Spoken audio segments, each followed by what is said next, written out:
Përshëndetje të gjithëve dhe mirë se erdhët në kuzhinën e Rajanës. Sot do të përgatisim së bashku një pite me spinaq dhe djath. Unë këtë pite e kam përgatitur me spinaq, por ju mund ta bëni mbushen sipas dëshirës suaj. Le të nisim tani pa humbur kohë me përgatitjen e recetës. Përgatitjen e pites me spinaq, në këtë rast do të ndjekim një metodë pak ndryshe. Nëse doni që në fund fare pitja të dalë njësoj sikur e keni përgatitur me brumë sfoliat, atëherë ju sugjeroj që ta ndiqni këtë video dhe në fund fare do të përgatisni një pite shumë të butë, të shkrifët. Në fillim do të përgatisim brumin për këtë pite. Për përgatitjen e brumit, në një tas kam shtuar një lugë çaj maja të freskët, pra shumë pak maja. Mund të shtoni në vend të majas së freskët edhe gjysmë lugë çaje me maja të thatë. Është pikërisht përdorimi i majas që e bën këtë pite në fund të duket sikur është përgatitur me brumë sfoliat. Më pas tek tasi do të shtojmë edhe ujin e ngrohtë. Kam shtuar në total në këtë rast një gotë plot me ujë të ngrohtë. Kam shtuar pothuajse një lugë gjelle me gjalp dhe më pas kam shtuar një lugë çaj me krip. I trazojmë të gjithë përbërësit së bashku derisa maja të tretet dhe në këtë pikë do të shtojmë edhe mielin. Për një gotë me ujë, unë kam shtuar rreth 3 gota me miell. Mielin e shtojmë pjesë duke punuar dhe brumin me duar, derisa në fund fare të përftojmë një brumë që nuk na ngjisin duart.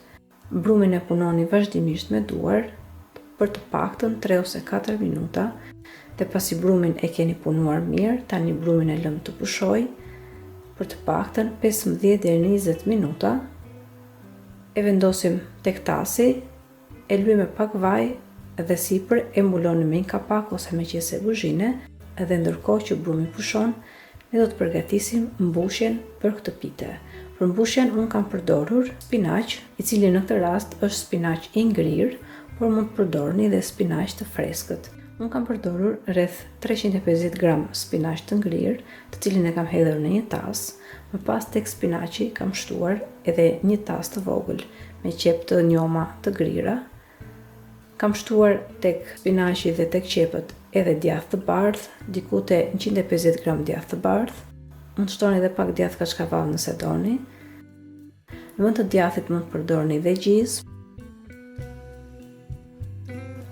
Do të shtoni pak krip.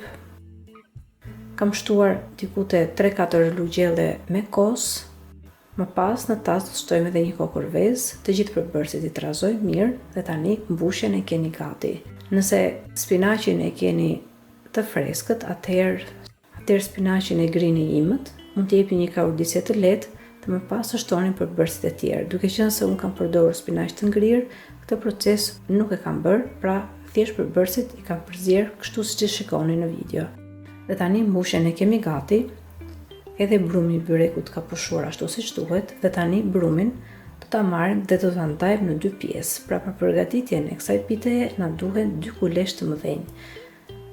Madhësia e kulaçit duhet të jetë e tillë që nëse hapni një petë të madhe, peta duhet të jetë e madhe mjaftueshëm, aq sa ç'është dhe madhësia e tepsisë ku do të përgatisni piten.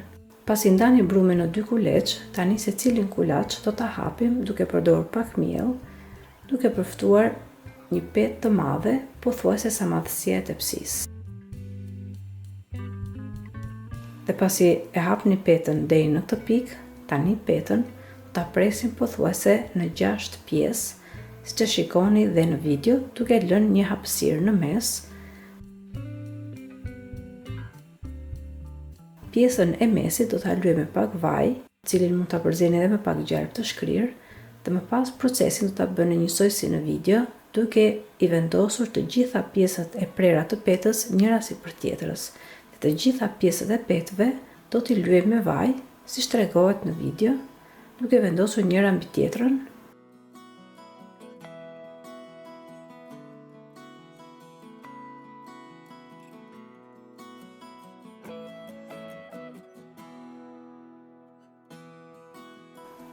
Edhe kur mbërrim në fund, pjesën e fundit do ta lyejmë me vaj, dhe tani të gjithë të masën që përftuam në fund do ta vendosim në një pjatë, e mbulonim me një qese kuzhine dhe e lëm që të pushoj derisa ne të hapim petën e dytë.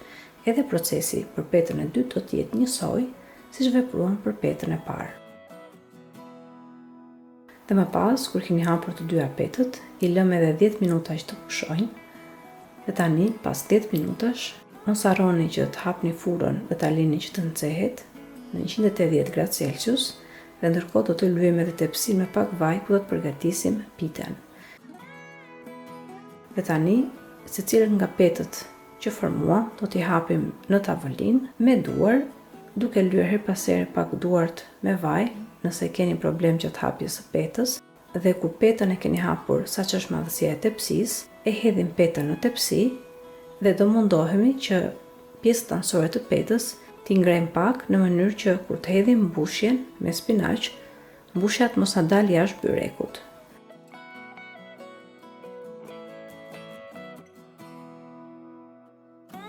Pasi kemi hedhur petën në tepsi, sipër do të hedhim mbushja me spinaq, e niveloni mirë dhe më pas do të hapim edhe petën tjetër për pjesën e sipërme të pites.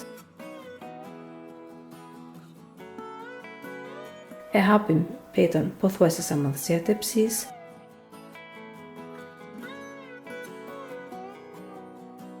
E hedhim në tepsi dhe e nivelojmë mirë.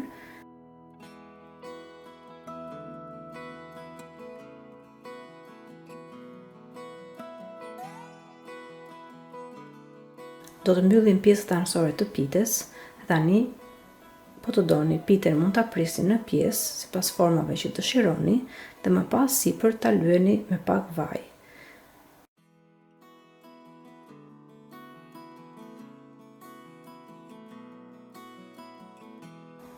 Kur pitën e keni gati, e fusim në furrë dhe e lëm që të piqet për të paktën 30 ose 35 minuta në 200 gradë Celsius.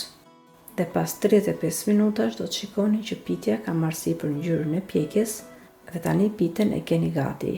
E heqim nga furra, e mbuloni me një pecet kuzhine dhe pitja është gati që ju ta servirni me familjen tuaj. Shpresoj shumë që kjo recetë ju ketë pëlqyer dhe nëse po, mos hezitoni të jepni asaj një like, si dhe ta shpërndani për miqtë e familjarët tuaj në rrjetet sociale. Gjithashtu, mos nguroni të abonoheni në kanalin tim, si dhe të shtypni zilën e vogël anash kanalit në mënyrë që të njoftoheni sa herë në kanal postohen recetat e reja. Ju falenderoj të gjithëve që më ndoqët edhe në videon e sotshme. Bashkë do të dëgjojmë sërish në videon e radhës. Deri atëherë, Zoti ju begatoft të gjithëve.